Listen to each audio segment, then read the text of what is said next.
Mak. Oh iya. Selamat pagi dan salam sejahtera. Kami dari Kompak 6, anggota ada Nikma Nafisa, Aisyah Bila, Kenny Rutsefa, saya sendiri, dan Sofa Salsabila ingin mempresentasikan tentang perkembangan dan pertumbuhan individu. Materi yang pertama akan dibaca oleh Nikma.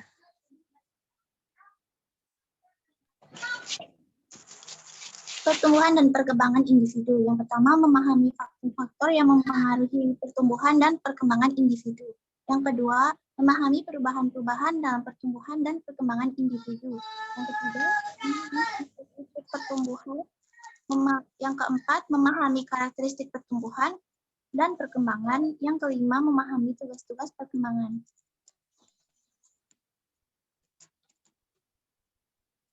Yang pertama, faktor-faktor yang mempengaruhi pertumbuhan dan perkembangan individu. Pertumbuhan adalah perubahan secara fisiologis sebagai hasil dari proses pematangan fungsi-fungsi fisik yang berlangsung secara normal pada anak yang sehat dalam perjalanan waktu tertentu. Faktor-faktor yang mempengaruhi pertumbuhan yang kurang normal yaitu yang pertama, faktor yang terjadi sebelum lahir seperti kekurangan nutrisi pada ibu dan janin terkena virus, keracunan waktu bayi ada dalam kandungan, dan lain-lain. Yang kedua, faktor ketika lahir atau saat kelahiran antara lain pendarahan pada kepala bayi pada saat dilahirkan dan efek susunan saraf pusat. Yang ketiga, faktor yang dialami bayi sesudah lahir antara lain pengalaman traumatik pada kepala. Nah, kepala bagian dalam terluka karena kepala bayi atau janin terpukul dan gangguan berbagai jenis penyakit. Yang keempat, faktor psikologis antara lain karena bayi ditinggalkan ibu, ayah, atau kedua orang tuanya.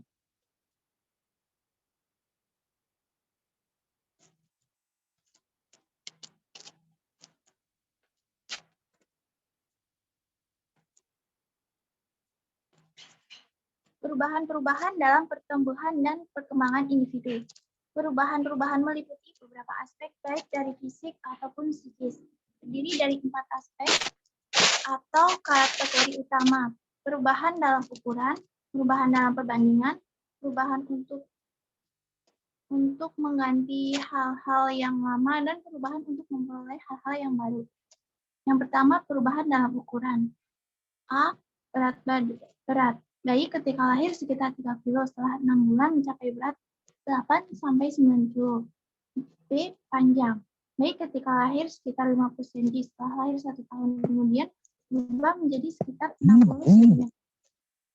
Yang kedua, perubahan dalam perbandingan. A. Dari segi fisik. Yang B. Perbandingan antara yang tidak real, yang khayal, dengan hal-hal yang rasional. C. Dalam perkembangan sosial terjadi perubahan dalam perbandingan. Yang ketiga, perubahan untuk mengganti hal-hal yang lama. A. Pada bayi dapat kelenjar buntu yang disebut kelenjar timus pada daerah dada. B. Bahasa bayi yang kurang jelas. Keempat, perubahan untuk memperoleh hal-hal yang baru. A. Ketika bayi lahiran belum punya gigi.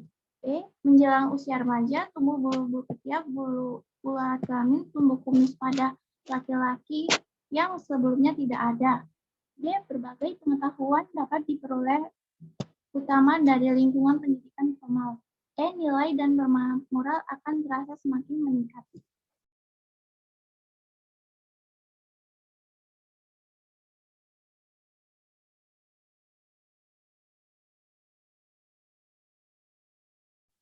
Selanjutnya akan disampaikan oleh Bila.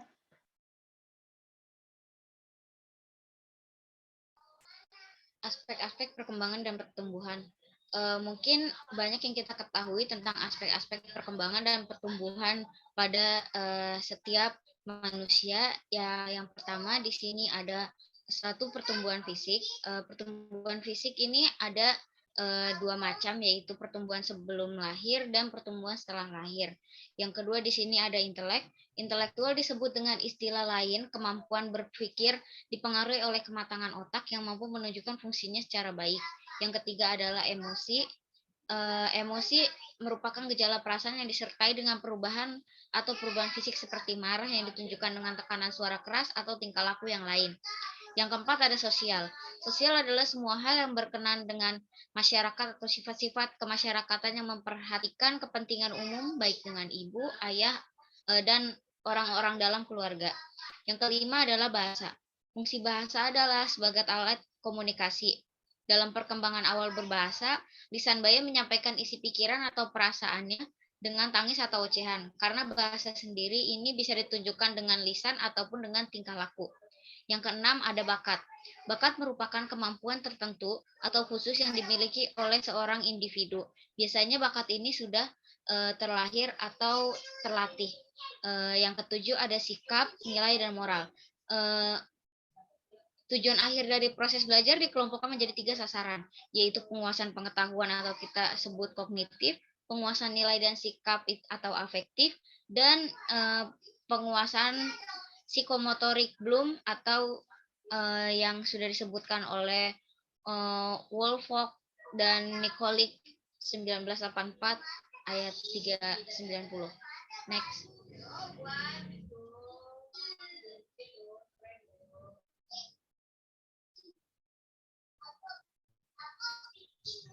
Yang selanjutnya adalah hukum-hukum pertumbuhan dan perkembangan. Berikut adalah 4 contoh hukum-hukum pertumbuhan dan perkembangan yang mungkin kita ketahui. Yang pertama adalah hukum sepalikodal, yang kedua hukum proximo-distal, yang ketiga perkembangan terjadi dari umum ke khusus, dan yang keempat perkembangan berlangsung dalam tahapan-tahapan perkembangan. Next.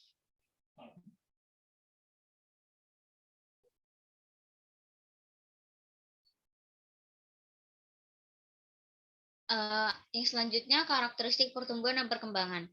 Istilah asing yang sering dipakai untuk menunjukkan makna remaja antara lain adalah pubertas, adolescentia, dan youth. Pubercare dan puberty sering diartikan sebagai masa tercapainya kematangan seksual yang ditinjau dari berbagai aspek biologisnya. Pengertian remaja menurut pandangan masyarakat Indonesia antara lain, yang pertama, remaja menurut hukum.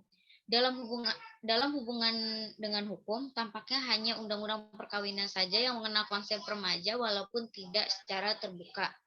Dan oleh sebab itu masih banyak masyarakat yang kurang paham tentang makna remaja.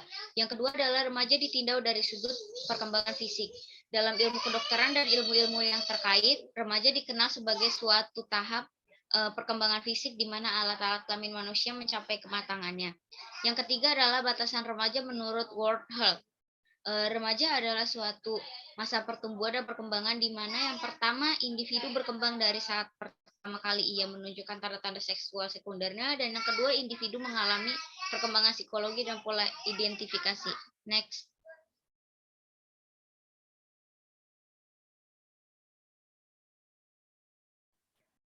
Yang keempat ada remaja ditinjau dari faktor sosial psikologis. Puncak perkembangan jiwa ditandai dengan adanya proses perubahan dari kondisi entropi ke kondisi negentropi atau Sarlito tahun 1991. Yang kelima ada definisi remaja untuk masyarakat Indonesia sebagai pedoman umum untuk remaja Indonesia dapat digunakan batasan usia 11 sampai 24 tahun dan belum menikah. Selanjutnya pada remaja sering terjadi yang pertama ada kegelisahan atau keadaan yang tidak tenang sesuai diri remaja. Yang kedua ada pertentangan-pertentangan yang terjadi di dalam diri remaja, di dalam diri mereka juga menimbulkan kebingungan.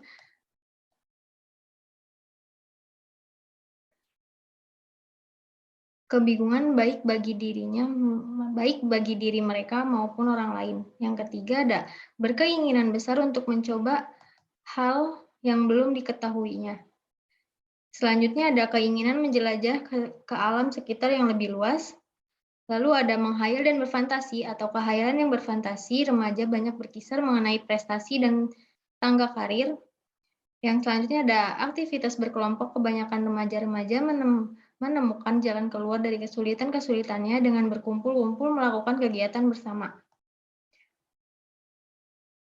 Next.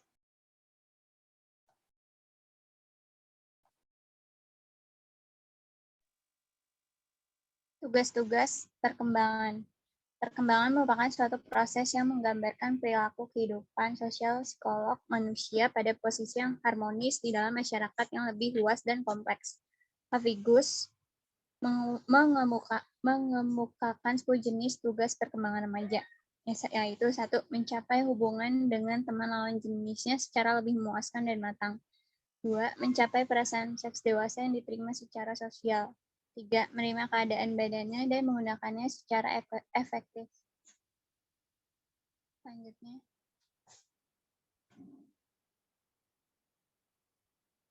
mencapai kebebasan emosional dari orang dewasa, mencapai kebebasan ekonomi, memilih dan menyiapkan suatu pekerjaan, menyiapkan perkawinan dan kehidupan berkeluarga, mengembangkan keterampilan dan konsep intelektual yang perlu bagi warga yang kompeten, menginginkan dan mencapai tingkah laku yang bertanggung jawab secara sosial, dan yang terakhir menggapai suatu perangkat nilai yang digunakan sebagai pedoman tingkah laku.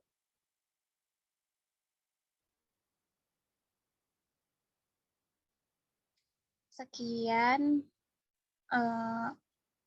presentasi kami tentang pertumbuhan dan perkembangan individu, yang dimana di sini dapat disimpulkan bahwa pada fase remaja tingkat kematangan psikis maupun fisik mulai tumbuh. Kurang lebihnya mohon maaf. Assalamualaikum warahmatullahi wabarakatuh.